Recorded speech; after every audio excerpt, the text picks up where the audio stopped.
Welcome to the Navy Memorial SITREP Speaker Series, and thank you very much for joining us for this month's program.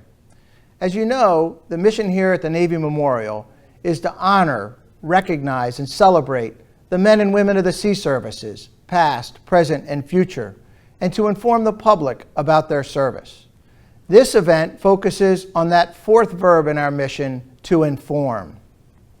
Today's live, interactive, online event is on the record and available to naval enthusiasts around the country. And as you can see, you're able to ask questions on the platform, and I will be selecting questions from the audience as we progress. Please do send in your questions. We're honored today that our guest is the Commander of Naval Facilities Engineering Systems Command, Rear Admiral Dean VanderLey, Civil Engineer Corps. But before we get started, I would like to thank our sponsor, Navy Mutual, who, without them, we literally could not do what we do. Navy Mutual provides affordable life insurance and annuities to those who serve or have served our nation. Again, we couldn't do what we do without the great support of the great Navy Mutual aid. So it is now my honor to introduce the Commander of Naval Facilities Engineering Systems Command, Rear Admiral Dean VanderLey, a career Civil Engineer Corps officer who entered the Navy through nuclear submarine training pipeline. Admiral VanderLey has served with the submarine force as well as the Naval Construction Force. He has extensive experience in operational billets in the Pacific, in Europe, and here in Washington, D.C. As a flag officer, Admiral VanderLey has served as a commander of Naval Facilities Engineering Command on both the Atlantic and the Pacific, and he now commands the entire NAVFAC, as we always have an acronym, Naval Facilities Engineering Command. Interestingly, before we start, NAVFAC was established in 1842 as the Bureau of Yards and Docks. It is similar to the other 5 systems commands, which are focused in general on ships and submarines, aviation, information, supply and logistics, and the Marine Corps. Admiral VanderLey, thank you for joining us. Well, thank you, Frank, for that kind introduction, and thank you so much for having me here today. Well, it's great. Let me jump right into it. So the systems commands are responsible for systems acquisition and then supporting those systems out in the fleet. As we start here, could you kind of give us an overlay of what's the role of a systems command and what's your part of the big fight? Sure. Thanks, Frank.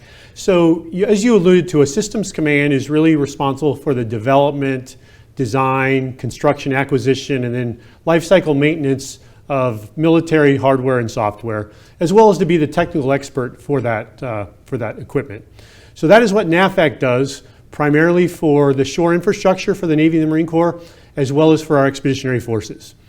When I explain what I do to folks that don't necessarily come from my background, to ship drivers, for instance, I often compare what we do to what NAVC does, for instance. So I think most of your audience is probably aware NAVC is the ones who are the technical experts as well as the acquisition lead for ships and submarines. I do the exact same thing for our shore infrastructure. So I am the one who does the planning, design, and construction for our shore infrastructure, as well as being a technical expert. And similarly for our expeditionary equipment, primarily for Navy Expeditionary Combat Command. Again, NAVFAC is the one who performed that. And so if you look at our bases and you see piers and airfields and dry docks and barracks and everything else you might see on a Navy base or a Marine Corps base, NAVFAC's behind that somewhere. So I can only imagine the dynamic change that Naval Facilities Engineering Command, NAVFAC, has gone through. Your team was telling me that in the beginning there were 7 shipyards, 4 ordnance facilities, and 5 naval stations that we're responsible for.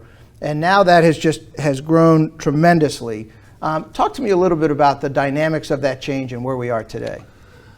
Yeah, thanks, Frank. So there is a lot more bases, 70-some Navy bases and another 20-some Marine Corps bases. And there's also a lot more scope of responsibility, I think, than what we would have definitely seen 100 years ago, and even since my time in the Navy.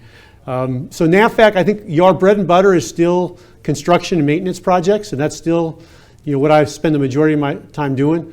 But some of the other things that we do are things like cybersecurity, which when I came in the Navy, I don't think cybersecurity was even a thing. But now I am the authorizing official for the cybersecurity for all of the facility-related control systems on our bases. So those are the control systems that run our utility systems, the HVAC in our buildings, everything else. And those are now vectors for enemy attack. And as we think about what a future conflict might look like, we all believe that attacks on infrastructure using cyber attacks will be part of it. So that's part of our job in NAVFAC. I do things with real estate. Those aren't just simple leases, but currently we really spend a lot of our efforts leveraging our real estate assets to get value for the Navy. So where we have, for instance, underutilized real estate assets, we can leverage those to many times get hundreds of millions of dollars in value for the Navy in construction and other in-kind consideration by leveraging those real estate assets. So we have fittingly here, we have a question from Rear Admiral Jim Shannon, who Admiral Shannon, ship driver, but also a person who knows the systems commands pretty well. He asked the question, and it's related to what you're saying, and his question is about authorities. As the Naval, I think most people understand the Naval Sea Systems Command and the split between the Systems Command and the Fleet Commander.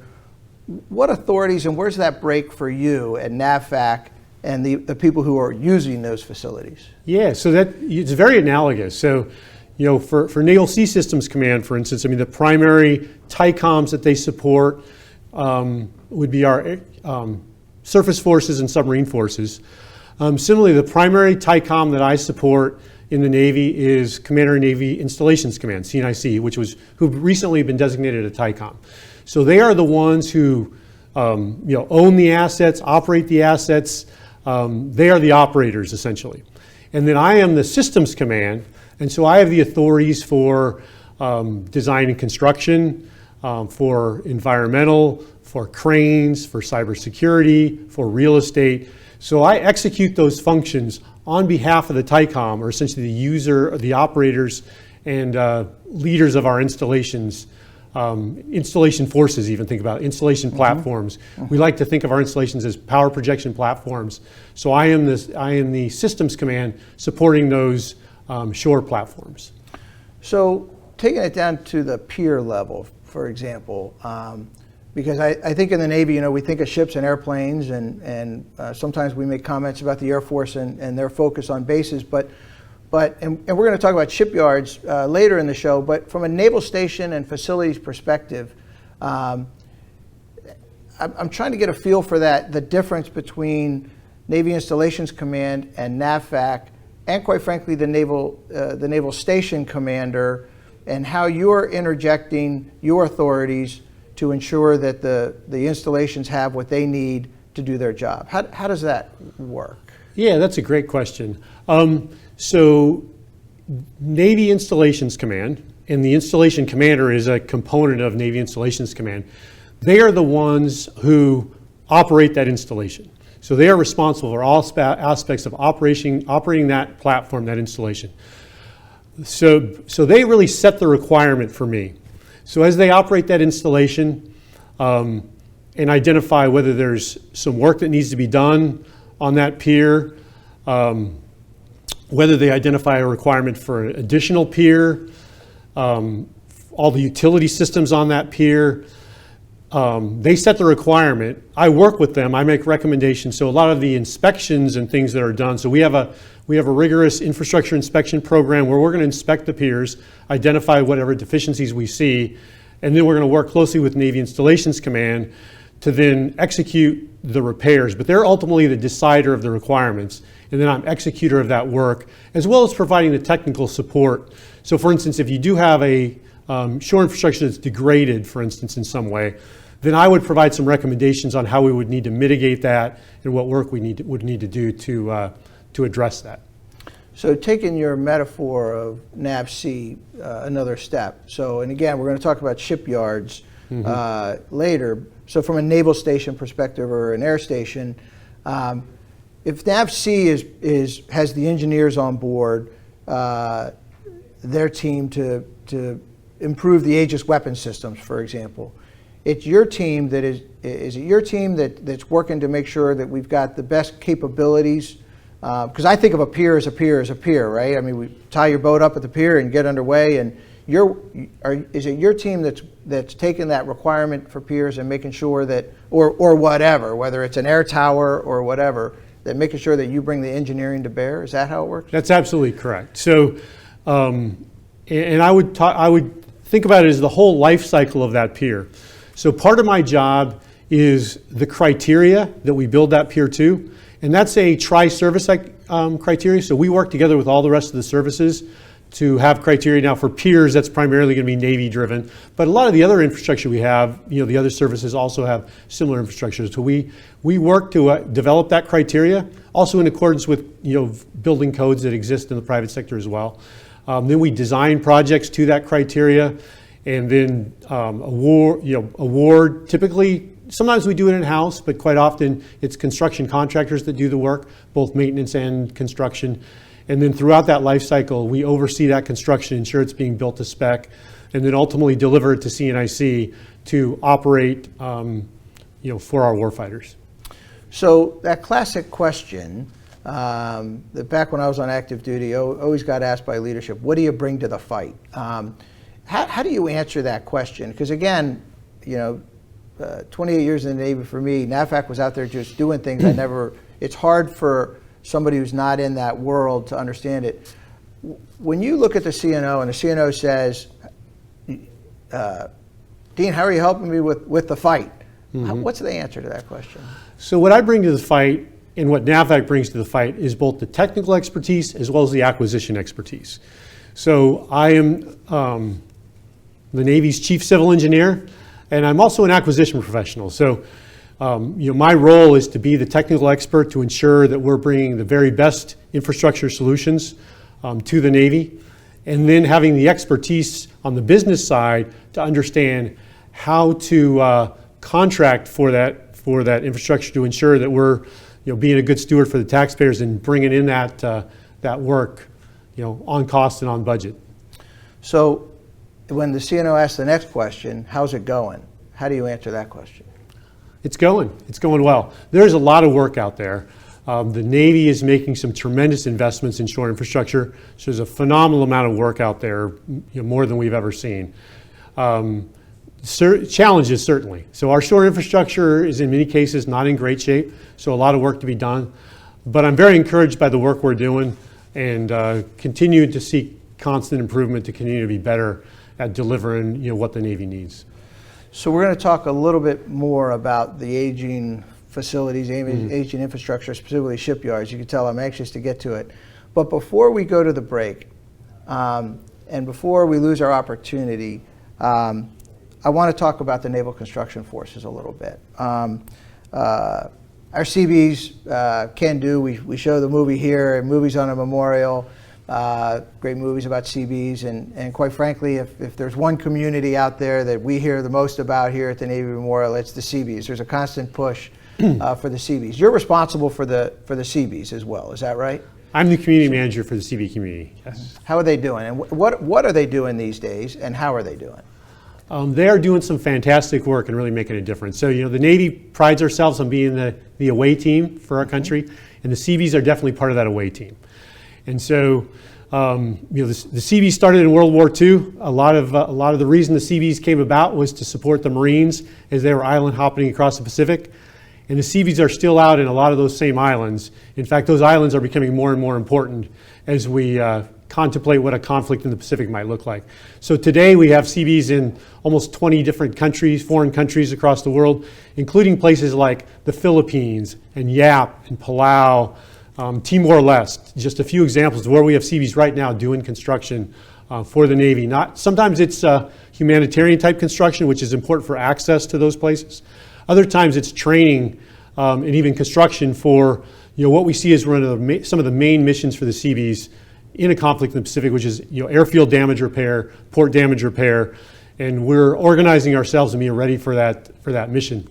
Now, one of the things I alluded to World War II. One of the reasons you get so many comments about Seabees is that in World War II there were 300,000 Seabees in World War II. Wait, that's as many people as in the Navy today. Exactly. So there were a tremendous number of Seabees in World War II, which is part of the reason they did such amazing things.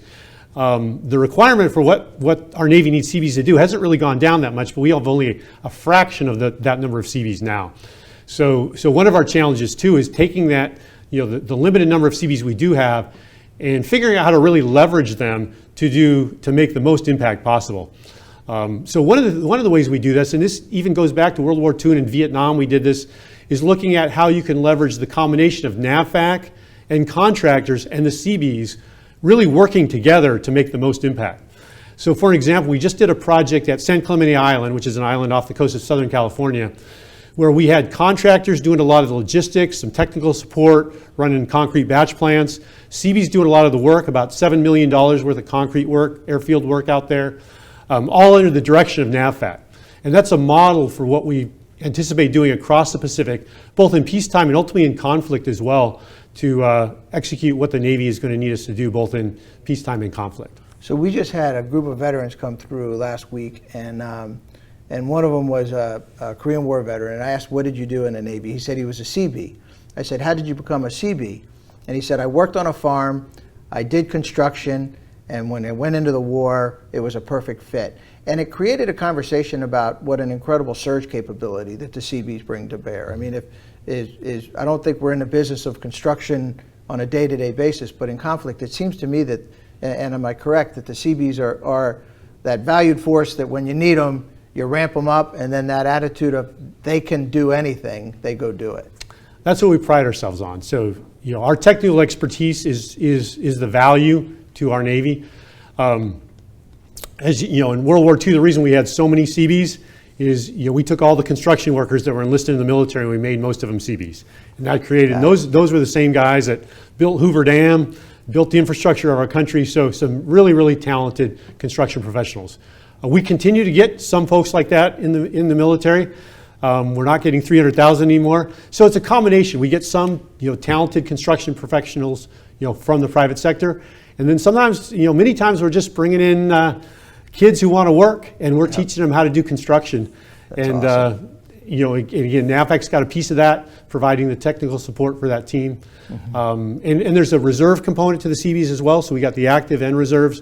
In many cases, the reservists are doing construction day to day, and so when they come and join the fight, they often bring some really exceptional construction talent to the fight as well.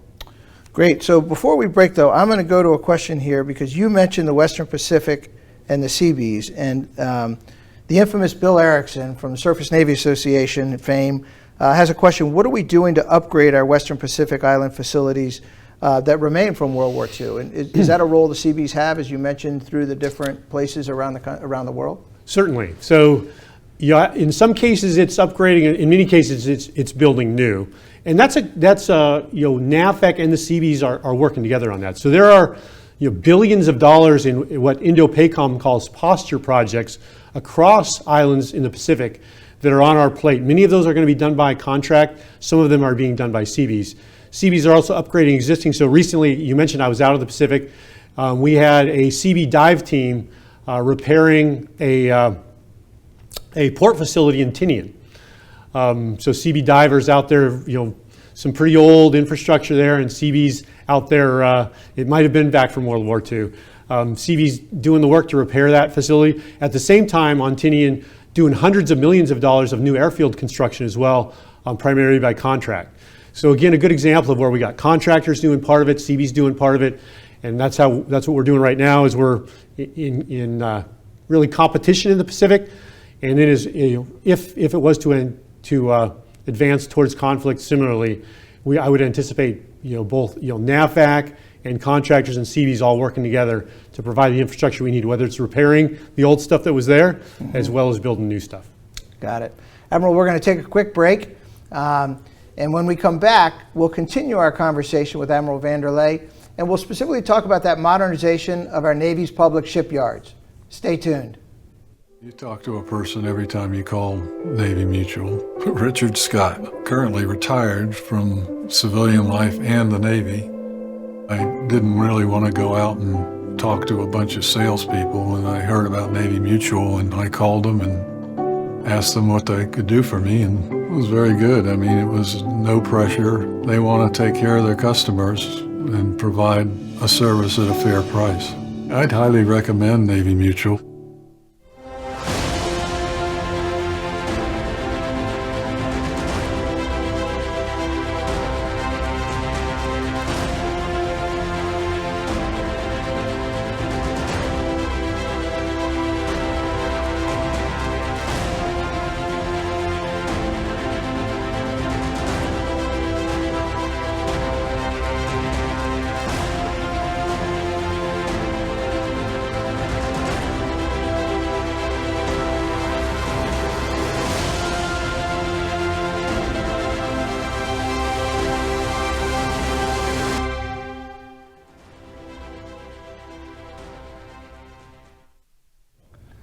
Welcome back.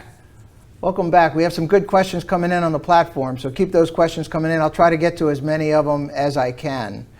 So Admiral VanderLey, the Navy's making a sustained and substantial investment into our 4 public shipyards. And looking at some of your stuff, you use the words to modernize, to expand capacity, increase efficiency, and improve quality of service in a program called the Shipboard Infrastructure Optimization Program. Tell us a little bit about the program. Why is it needed? Why today in 2024? I think you actually started 2018. Why are we doing that? Yeah, so the Shipyard Infrastructure Optimization Program is something I'm super excited about and something that's really needed. So a little background, no surprise to anybody that the shipyards that we have, our 4 public shipyards, are some of the oldest installations we have, probably the oldest installations that we have, some of the oldest infrastructure we have, but also some of the most important and impactful infrastructure we have.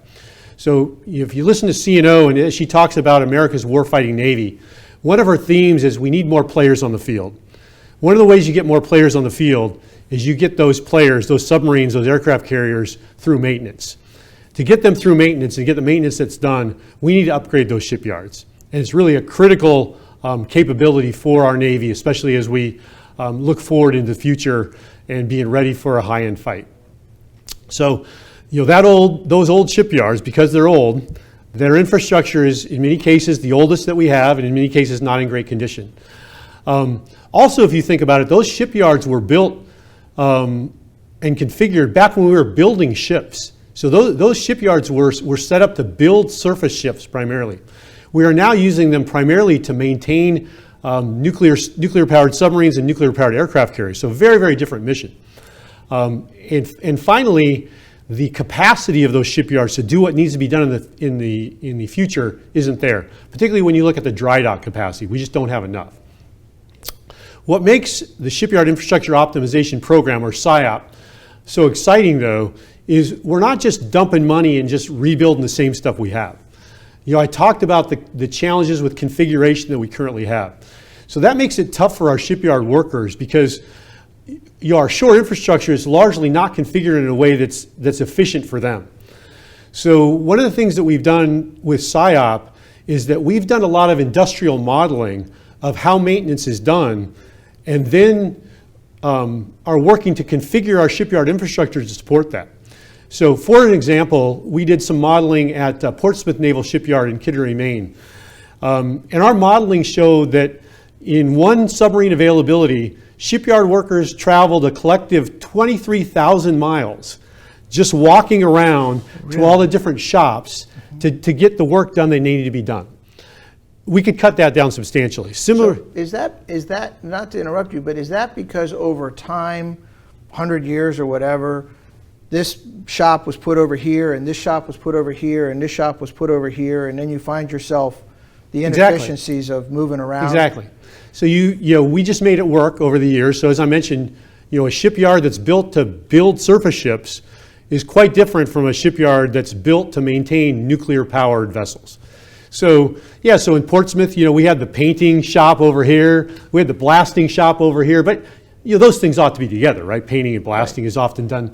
So now we're building, we call it paint, blast, and rubber facility in Portsmouth to bring those functions together for efficiencies. And so, instead of walking 23,000 miles, the collective shipyard workers, walk maybe half of that. Similarly, with the way equipment is and parts are moved around the shipyard, again, doing it in a more efficient way, so that we, as we're rebuilding this infrastructure, not just rebuilding old stuff in the same place it was that's still inefficient, but bringing it together where we're getting a real return on investment. So our modeling shows, for instance, that we'll save on a typical submarine availability about 8% in duration and about 10% in man days.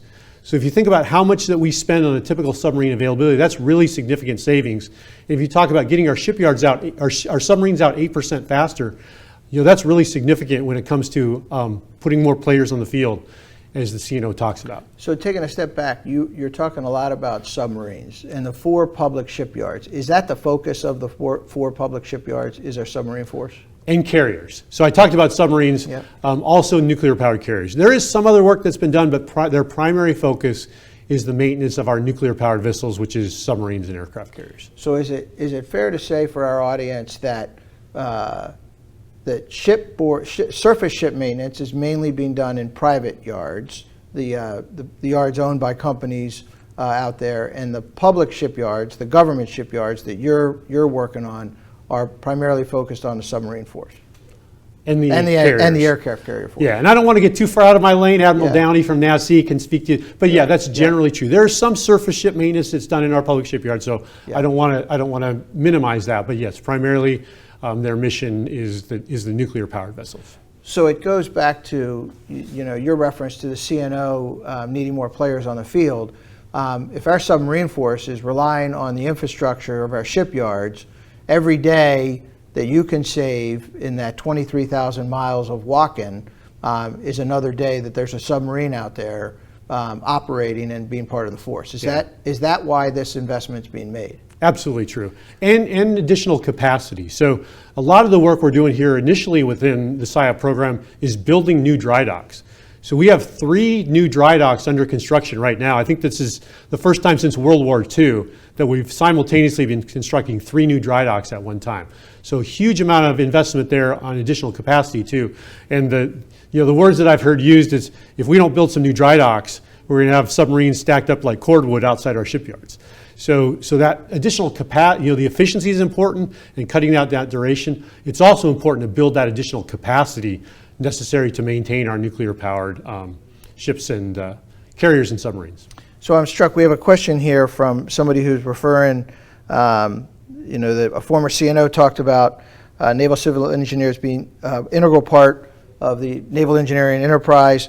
But when it comes time to the MILCOM budget, there's a cut. And what I'm hearing you say, and tell me if this is a fair statement or not, the decision to buy a ship or fix a dry dock seems pretty straightforward for middle of America, buy another ship. But what I hear you saying is you start stacking submarines up because they can't get maintenance. Dry docks equal ships, and shipyards equal ships. And your audience there is alluding to a very challenging problem that faces our Navy and our country. Is we live in we always have limited budgets, right? That's always been the case, and that continues to be the case. So really difficult decisions have to be made to balance that right mix of shore infrastructure and warfighting platforms, ships, submarines, and aircraft. But absolutely, the Navy is making some significant investments into the shore infrastructure, particularly in the shipyards. Right now, we have $6 billion worth of construction ongoing in the shipyards. Most of that building new dry docks. So new dry docks are not cheap. So the Navy is making that investment, to your point, because not only do we need the weapons platforms, but we also need the shore infrastructure to maintain them, and we got to strike that right balance. Yeah, and that does seem to have been a recent priority from CNO as well as the Secretary in speeding up the maintenance plan, reducing the backlog, et cetera. And so I guess I go back to that. It almost, not to give you a saying that you can use forever, but it almost seems to be dry docks or shipyards equal ships. Certainly. I mean, that's almost seems like a valid argument. Right. Because ultimately what the Navy is interested in operational availability. And that is the combination of having the warfighting platforms as well as the ability to maintain them. And both of those things have to come together in order to create the operational availability, which is what ultimately the Navy needs to fight and win our nation's wars. So what else does this SIOP include? So we've talked about optimizing the yards. We've talked about upgrading the dry docks. Yesterday I just saw the USS New Jersey's in this huge dry dock, and the story talked about the complexity of a dry dock, of you putting a battleship in there, much less a submarine. What else is involved in SIOP, in the initiative? Yeah, so we think about SIOP as 3 lines of effort that all work together. One of them is building new dry docks and upgrading our dry docks, so that capacity. The second one is optimizing the infrastructure. I talked a fair amount about that. And then the third area is industrial plant equipment. So that's something historically NAVFAC has not done. NAVFAC has not historically been the procuring activity for industrial plant equipment. But as we try to create an integrated capability for the shipyard, that industrial plant equipment, so those are the lathes, the machining tools that are actually used by our shipyard workers, that's integral to the facility. So NAVFAC is also procuring industrial plant equipment, and it's not insignificant. We've procured already over $330 million worth of industrial plant equipment. There's another over $550 million of industrial plant equipment in procurement right now, all integrated into the facilities that we're upgrading. So those are the 3 lines of efforts that really ultimately all come together to create that maintenance capability in our shipyards. So can we drill down on that a little bit? I can't believe I just said drill down into that. But it seems to me over time, when you think about the comparison of our home phone, 30 years ago, that was plugged into the wall with a dial on it, to the iPhone today, the industrial plant equipment in a shipyard, I've got to believe, just the lathe that's gone from that lathe 30 years ago to the lathe today, that's got to be a major investment. Oh, certainly. So I mentioned, the numbers of hundreds of millions of dollars already procured, many hundreds of millions of dollars more already, in procurement for the future. And, that stuff doesn't last forever. So, every 20 years or so, much of that needs to be replaced. Our industrial plant equipment in our shipyards right now is very old.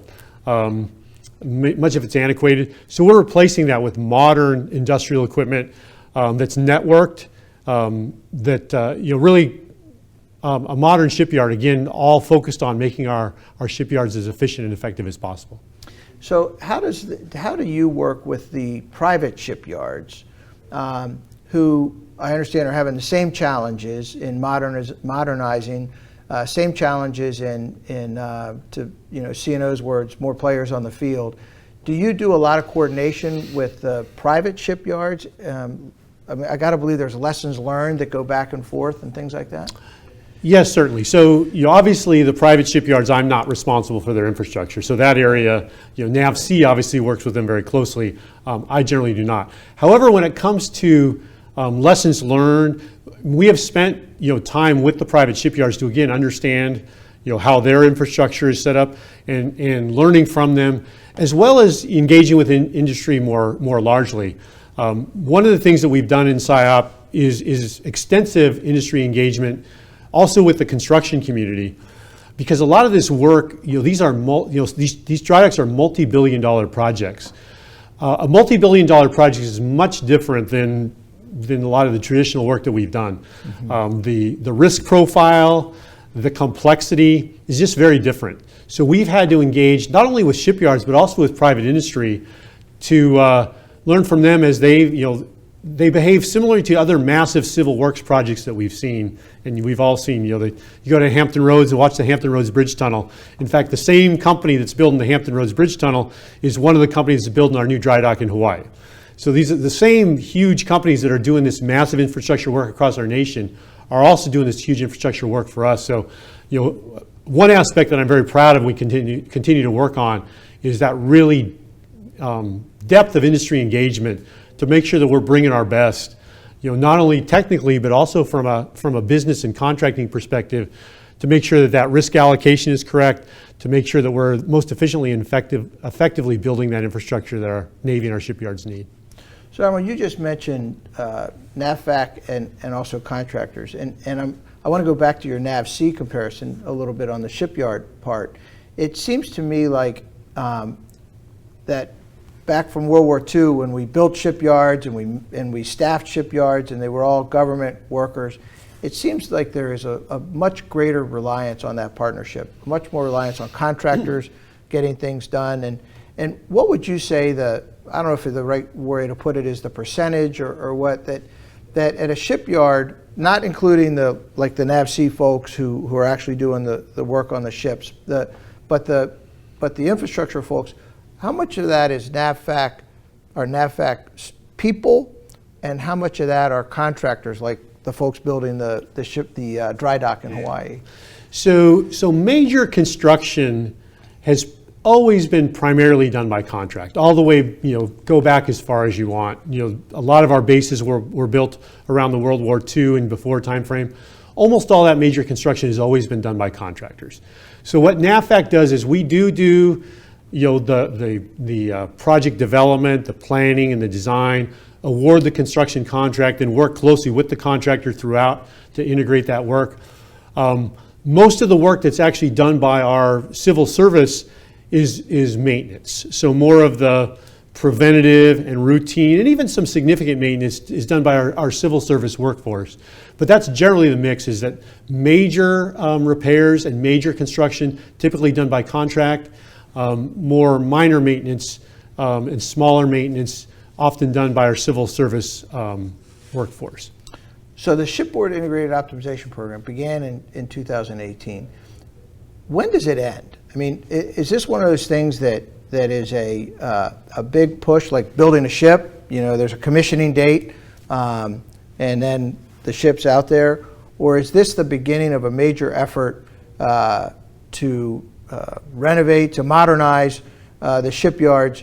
That kind of, now that we've learned that shipyards don't stay modernized on their own, that goes on. What's the timeline in the future? So SIOP, the Shipyard Infrastructure Ops, it's a decades-long program. So we will be investing in our shipyards, significantly for the coming, decades. When you look even longer than that, in my line of work, in fact, most of our line of work, you're never done. We're never gonna come someday and say, declare victory and say, okay, everything's great, we don't have to do any more work. Yeah. The best way to take care of infrastructure is to sustain it. So, even once, at some day when we declare SIOP complete and declare victory, that won't be the end of the effort.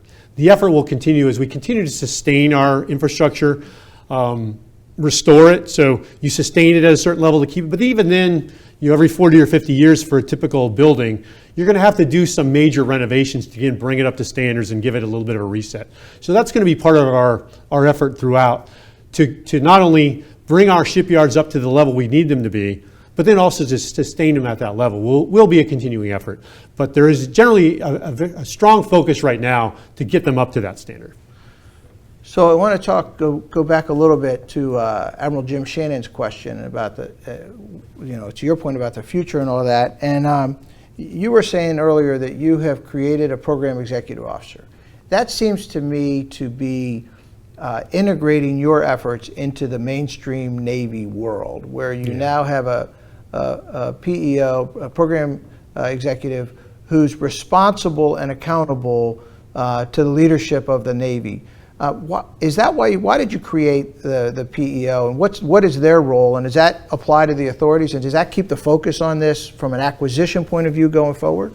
It does, and it's really an innovative approach that we have not used previously for shore infrastructure, but I think it's fantastic, and I think it's going very well. So with SIOP being, as I talked about, a multi-billion-dollar investment in our shipyards, over many, many years, it's being treated as a major defense acquisition program with all of the discipline and milestones that come with that, and with a PEO. So the PEO is working very, very closely with NAVC to understand what is the requirement. I talked about all that industrial modeling that's happening. That's being done in close coordination between the PEO and NAVC, with NAVFAC doing a lot of the support behind it. And then as they identify those requirements, then that comes over to NAVFAC to execute that work and provide that engineering expertise, how to translate those requirements into the shore infrastructure. And then even beyond that, I'm talking about it kind of at the headquarters level, but that PEO and NAVC and NAVFAC, those teams go all the way down to the shipyards themselves on the ground. And when you talk about doing this construction, I think people probably don't fully appreciate how congested a shipyard is. So shipyards are very congested. If anybody's been in a shipyard environment, there's a lot going on there. So you can imagine the shipyards aren't shutting down while we do this work. In fact, they're doing more. They're accelerating the amount of work they're doing while we're doing a tremendous amount of construction. So for instance, we're building 2 new dry docks in Portsmouth Shipyard in Maine. Right next to those 2 new dry docks is a submarine refueling that's going on right next door. And to support that, we're having to flood our project site twice during construction in order to let those submarines come in and out. So the most complex project I've ever seen in my career. And even talking to some contractors who've been doing this for decades, the most complex thing they've ever seen. And if you think about the amount of coordination required on the ground to integrate and deconflict those shipyard operations from all that construction, it's a tremendous effort, but that's what the team is doing. And so that emanates all the way down from the PEO and NAVC headquarters and NAVFAC headquarters, all the way down to our teams on the ground. And when I go to those shipyards, what I view success is when I see the teams working together in such a way that I can't really tell who's NAVFAC and who's NAVC. They're working so closely together to coordinate that work that it's seamless. And that's our model, and that's what we're seeing in the shipyard as they're doing this really complex work. So, we hear the metaphor. I know you used the NAVC metaphor. Let me use a NAVAIR metaphor for a minute. We've heard the metaphor of flying an airplane while you're overhauling it. It almost seems like what you're describing is you're flying an airplane, you're overhauling it, you're designing it, you're moving parts around, you're moving the cockpit a little farther back, or you're moving seats up and you're moving weapons platforms. It just seems, and I just want to drive this home for our audience, because I've driven through the shipyards and I've seen all the people and the busyness and the signs that say don't go here because it's dangerous and all that kind of stuff. But to create that infrastructure has got to be an incredibly complex undertaking. It absolutely is. And so I will reassure your audience, when you talked about flying the plane while you're building it would make it sound like it's a little chaotic. There's a tremendous amount of planning that's going into this work. So when I talked about the work that's being done on the ground in the shipyard to deconflict operations day to day, that same level of planning is also looking out years and years in the future, understanding what the shipyard maintenance plan looks like, understanding what construction we want to have done, and then carefully sequencing all of that work and continuing to modify it as schedules change to ensure that the construction that we're doing is being done in close coordination with the maintenance that has to be done. So that hopefully when you get on the ground, it doesn't look like a bunch of chaos, but it looks like a carefully orchestrated dance where we're all working together. So I mentioned the fact that we're building 2 dry docks right next to a refueling. We're flooding that project site a couple times during construction in order to make that all work. That's a plan that's been orchestrated for years to pull all that together. So now we've got the plan out there, and now we're orchestrating that plan. And it's complex and it's hard, but it's also well thought out.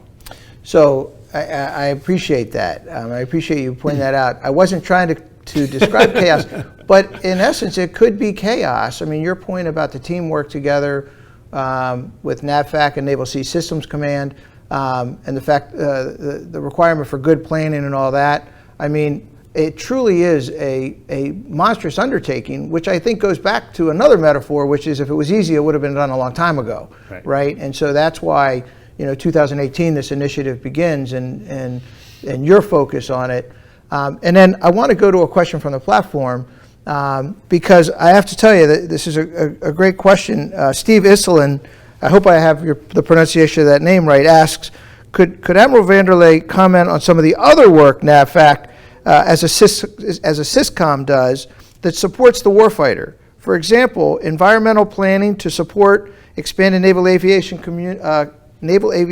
capability at Fallon, or compliance work that goes unnoticed until there's a violation. So I think Steve's got a good point. Perhaps I've done a disservice here in focusing on some of the bigger picture, the big one, the shipyards and all that. Talk to us a little bit more about what else NAVFAC is doing. Certainly. So Steve Iselin, who is well known to us, okay, and knows enough about our business to ask those kind of insightful questions. So yeah, I would probably be doing a disservice to try to describe everything we're doing. But I mentioned he brought up environmental. So we are the ones doing the environmental planning, which is becoming a bigger challenge. To do work. So a lot of environmental planning is done to facilitate all of this work. I talked a lot about the shipyards. I haven't talked as much probably about what's being done across the Pacific to be ready for potential conflict. I talked about all of the airfields and port facilities that are being planned across the Pacific. In Guam, there's billions of dollars worth of infrastructure being planned to support building up Guam to what we need it to be to be really a center of a lot of the operations that we would potentially anticipate in the Pacific. Another area we're putting a lot of focus is on our utility systems. So utility systems, they aren't always so sexy, right? They're sewer systems and water systems, power. But if they're not working, your installation is in rough shape. And a lot of our utility systems are, very, very old, many, many years beyond their, projected useful life anyway, in many cases. And so, that's another area where the Navy is putting a tremendous amount of investment into upgrading those utilities, to include in the shipyards where we have, all the new ships that are coming online. They're all coming in with much different power and greater power requirements, much greater cooling requirements than what we've seen before. So all of those things require additional utilities infrastructure to be built, as well as just restoring the utilities to bring them back up to standards. We're doing that, and we're not doing it just by conventional means. We're doing, focusing on some utilities privatization where that makes sense. So we take what's historically been a Navy-owned utility, turning it over to a private company to run it. Often that's a good model. We're also looking a lot more at the resiliency of our utility systems to create systems that, a lot of people will complain, for instance, about, why am I having so many outages, even planned outages, on my base for you to do maintenance? Well, often that's because when our power systems were put in, they weren't put in with a ton of redundancy. So in order to do certain maintenance, we have to take down portions of the base in order to do that maintenance. So as we're building those utility systems back, and we're putting them in with more redundancy so that we have the ability to do maintenance. We have the ability that if one part of it goes down, to backfeed through other parts of the system. So again, really looking at building back utility systems to be more resilient and more effective than they've historically been. So just, and I can go on and on, but the tremendous amount of work that's being done by NAVFAC to support the mission of the Navy. Well, I think Steve owes us a donation for getting that plug in. But on that note, one thing, as you were talking through the challenges, our Navy right on the water, sea level rise. Yeah. We'll throw that one into the mix now that we really didn't think about, or at least the public didn't think about. Your team might have been thinking about it 25 years ago. But now the amount of resources needed and a little bit of the uncertainty, but I mean, at the Naval Academy, the seawalls that are being built and all that, is that also a big area that you all are working, is the sea level rise? Is that, you're using your NAVSEA and metaphor, I mean, you've got to produce peers for Naval Installation Command, but you've also, I guess, are the people who are anticipating the needs for sea level rise. Certainly. So we are, so shore infrastructure obviously significantly impacted, by sea level rise. So we attack that in a couple of ways. So you talked about the Naval Academy, which is, anybody who's ever been there, you can see, they get hundreds of days of what we call sunny day flooding now. So all it takes is a high tide there these days, and the roads around the basin, have, 8, 12, 18 inches of water on them. Yeah. And so those sea walls, as well as retention systems. So we do, projects specifically associated with those, to combat sea level rise. At Norfolk Naval Shipyard, we've built additional protection around a number of the dry docks to ensure that those dry docks aren't overcome during significant weather events. As you can imagine, that'd be catastrophic if you had, say, a nuclear-powered vessel in one of those dry docks and it was, and you didn't have enough freeboard. So we've been addressing that. Another significant area of work has to do with the criteria for which we do all new construction as well as maintenance. So, increasing in many cases some of the elevations that we build to, doing smart things like not putting emergency generators in the basement. So all of those things have to do with construction criteria. So that's all also part of the work that we do. And again, we look at it all as what I call resilience. So it's resilience against sea level rise, it's resilience against more storms, resilience, I talked about cybersecurity, resilience against, enemy malice. All those kind of things come together to build a more resilient installation, which is part of what we do. So I want to ask one more question about this whole utility area, because I'm fascinated by this. So Steve, I wish we would ask that earlier. And I want to talk a little bit about people. But before we leave the utilities, again, it's one of those things that we just expect to happen. I guess my question is, how do you possibly get the resources you need to stay, up at 5G and the power? You talked about electricity, to get the power that we need for our ships now that there's magnitudes of difference. How do you possibly get the resources you need to be able to do that? Yeah, so that is the tremendous challenge that our senior Navy leadership deals with every day, from CNIC to N4 to OpNav N9, OpNav N8, and ultimately the CNO has to make really difficult choices. So my job as a systems command, I talked about the assessments and the inspections that we do to identify the requirements for utilities and for the rest of our shore infrastructure as well. And then ultimately that drives towards some really difficult decisions for our Navy to continue to make, to strike the right balance between the resiliency of that shore infrastructure and all the other different things that our Navy needs to be ready to do in peacetime, crisis, and conflict. So these are my words, not yours, Admiral, but I will tell you, it seems to me like the Navy has all the challenges of a shore infrastructure, and perhaps more than any other service. Plus we have ships and airplanes. And so on that note, I just really thank you and your entire team for doing it. And speaking of your entire team, I'd like to ask about people. Throughout this last hour, you have continually referred back to the people and the teamwork and the team working with Naval Sea Systems Command at ever.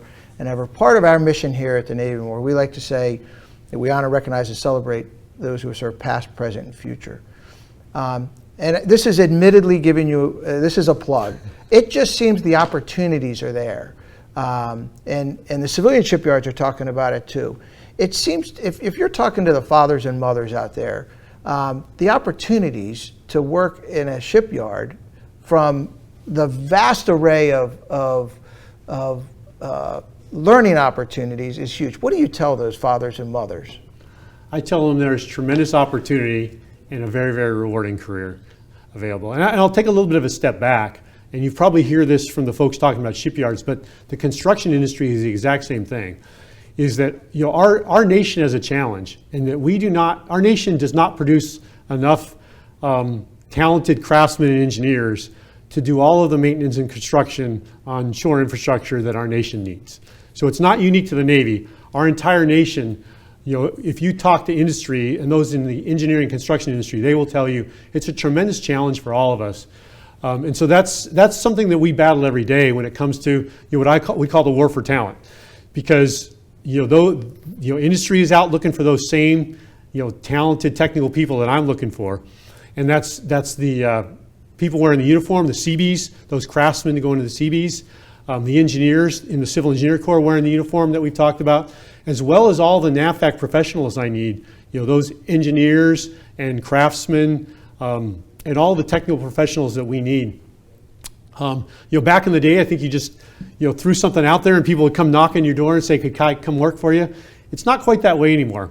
We're really actively going out to identify those people and bring them in, up to and including myself. When people sometimes reach out to me, and I'll spend some time. In fact, I was just at the graduation for our CEC officer school, and there was an ensign there that I was very proud of, because I talked to him, and I feel like I had a lot to do with bringing him into the Navy. And that's what our whole Corps is doing, and all of NAVFAC is doing, is reaching out and bringing in those professionals. And when I talk about the incredible work that's being done, the sense of satisfaction you get from being involved in the construction industry and supporting our nation and our Navy is huge. And then I would find, the final plug for those mothers and dads out there is not only, we'll take your kids and we'll give them a great skill, and hopefully, like me, they'll continue in the Navy for 20 or 30 years, whether it's active, whether it's wearing a uniform, or even within NAVFAC. But I also tell you that we have some folks, and they'll come into the Navy and they'll do great work, but they'll decide at some point that the Navy may not be for them, And when I talk about the larger industry, when those CBs and CEC officers and even NAVFAC professionals, if they decide they want to move into the private sector, they're going to walk away with a skill that's tremendously valuable. And if they know what they're doing, there'll be a line of industry folks that are waiting to hire those people, and they'll still serve our nation, because I talked about most of that big construction is being done by private industry. And so I'm also very proud of those CEC officers that may, and CBs who may have not done 30 years, or even after they have done 30 years, who go out there in the private sector, and many of the folks on your line probably are like that, continue to serve our country in the private sector, continue to do this work. And so to the mother and fathers, if you trust us with your sons and daughters, we'll not only take care of them while they're in, but if they join the CVs or the Civil Engineer Corps, they'll walk away with a skill that plenty of folks out there will pay good money for.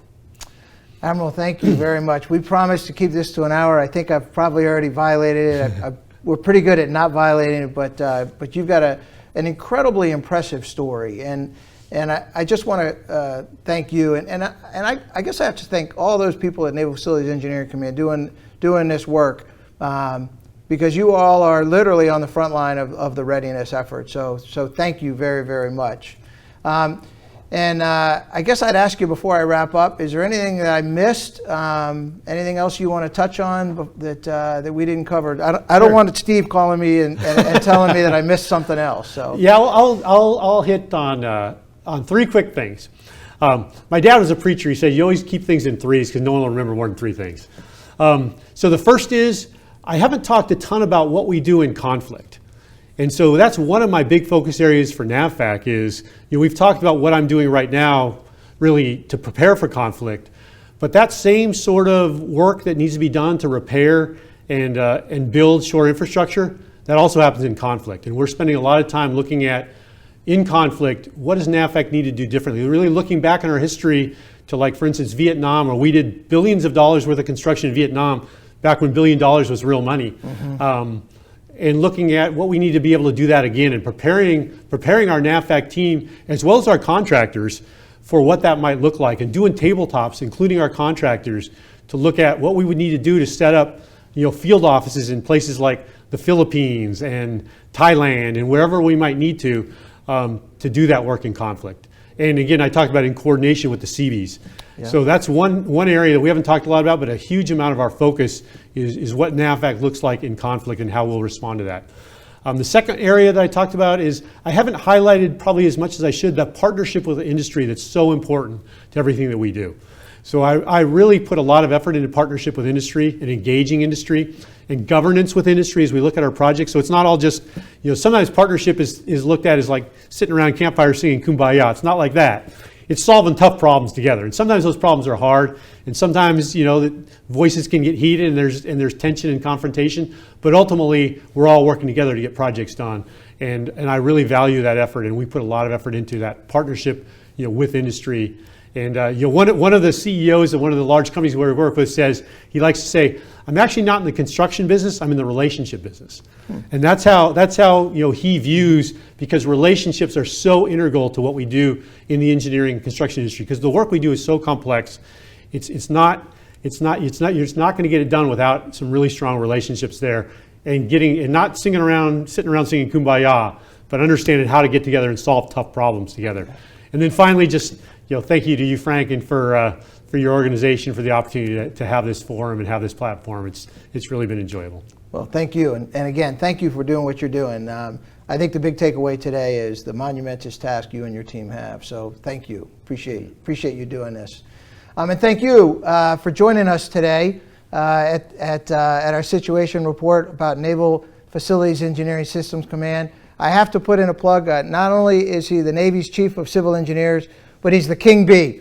And I wanted to mention that in the beginning, but it's probably good I didn't, but you demonstrated it on your own. And it's that CB, I clearly hear that CB culture coming out. And so it's an honor to have the King Bee here on the show. I also want to thank, again, our sponsor, Navy Mutual Insurance. And we couldn't do what we do without them. And speaking of what we do, we have a lot going on this month. We have another SITREP coming up just a week and a half on the 15th of May with the Navy's Chief of Naval Personnel, Admiral Rick Cheeseman. Watch for the email about that, and we'll build on that personnel thing that that Admiral VanderLey talked about, that challenge of recruiting talent. Then Memorial Day coming up, May 27th, we'll host our annual Wreath Lane. That'll be both in person and streamed live. For everybody around the country that are watching online today, we'll do that, and it's a great way to spend your Memorial Day. That'll be at 1:30 our time. And then we get into the summer events. Battle of Midway Wreath Lane ceremony on June 4th, again, both live and online. We can never forget to honor that battle and that turned the tide of the war, enabled Europe First strategy, which led to victory in World War II. To the Admiral's point, a lot of Seabees involved out there doing that. We'll stream that event both. That'll be live and online. And then if you're here in the area, our concerts begin again on Tuesday.